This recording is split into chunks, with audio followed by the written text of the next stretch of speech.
Hello అందరికీ welcome to RLR entertainment. Victory Venkatesh and మాటల మాంత్రికుడు త్రివిక్రమ్ వీళ్ళిద్దరి కాంబినేషన్ లో ఆల్రెడీ ఒక మూవీ అయితే రాబోతుంది. సో ఆ మూవీ పేరే ఆదర్శ కుటుంబం హౌస్ నెంబర్ 47 అండ్ ఈ మూవీ కంప్లీట్లీ ఒక ఫ్యామిలీ క్రైమ్ డ్రామా లాగా రాబోతుంది అనమాట. సో ఒక ఫ్యామిలీ బేస్డ్ స్టోరీకి కొంచెం క్రైమ్ బేస్డ్ స్టోరీ యాడ్ చేసి తీయబోతున్నాడు మాటల మాంత్రికుడు త్రివిక్రమ్.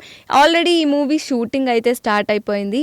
ఈ మూవీలో మన కథానాయికగా హీరోయిన్గా శ్రీనిధి శెట్టి యాక్ట్ చేయబోతున్నారు. అండ్ పెద్ద పెద్ద స్టార్ కాస్ట్ కూడా ఉంది. మన మిర్జాపూర్ ఫేమ్ దివ్యేందు శర్మ కూడా ఇందులో యాక్ట్ చేయబోతున్నారు. అండ్ మంచి మంచి సీనియర్ యాక్టర్స్ లాంటి రావు రమేష్ లాంటి యాక్టర్స్ కూడా ఇందులో యాక్ట్ చేయబోతున్నారు. అండ్ ఈ మూవీ గురించి మాట్లాడినట్టయితే త్రివిక్రమ్ ఈ మూవీలో కొన్ని ఫ్లాష్ బ్యాక్ సీన్స్ కూడా యాడ్ చేయబోతున్నాడట. సో ఆ ఫ్లాష్ బ్యాక్ సీన్స్లో కొంచెం కామెడీ, కొంచెం క్రైమ్, కొంచెం అన్ని ఎమోషన్స్ మిక్స్ చేసి కూడా చేయబోతున్నాడు అని చెప్పేసి టాక్ అయితే వినిపిస్తుంది. అండ్ ముఖ్యంగా ఈ మూవీలో వెంకటేష్ ఒక లోపం ఉన్న రా ఏజెంట్ క్యారెక్టర్ ప్లే చేయబోతున్నారు. సో ఈవెన్ దో ఆ లోపం పెట్టుకొని కూడా ఆ చేజింగ్స్ కానీ ఆ క్రైమ్ ఇన్వెస్టిగేషన్స్ ఎలా ఉండబోతుంది, ఎలా చేయబోతున్నాడు అని చెప్పేసి సో ఈ విధంగా మూవీ ఉండబోతుందని చెప్పేసి తెలుస్తుంది. అండ్ దివ్యేందు శర్మ ఒక విలన్ క్యారెక్టర్ చేయబోతున్నాడు. ఇందులో ఎవరైతే హంతకుడు ఉంటాడో ఆ క్యారెక్టర్ దివ్యేందు శర్మ ప్లే చేయబోతున్నాడు. సో మొత్తానికి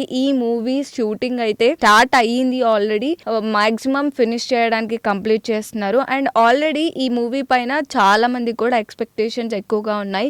అండ్ విక్టరీ వెంకటేష్ ఈ క్రైమ్ జానర్ మూవీస్ లాంటివి ఆల్రెడీ దృశ్యం మూవీ తీశాడు కాబట్టి నెక్స్ట్ ఈ మూవీ కూడా కొంచెం ఆ కైండ్ ఆఫ్ అంతే ఎక్సైట్మెంట్, సస్పెన్షన్ ఉంటుంది అని చెప్పేసి చాలా మంది ఎక్స్పెక్ట్ చేస్తున్నారు. ఈ family crime drama movie next దసరాకి రిలీజ్ చేద్దామని చూస్తున్నారు మూవీ యూనిట్ అయితే. అండ్ పక్కా దసరాకి రిలీజ్ చేయాలని కూడా సోషల్ మీడియాలో బాగా వైరల్ అవుతుంది. సో చూద్దాం దసరాకి ఈ మూవీ ఎలా ఉండబోతుంది ఏంటి అనేది.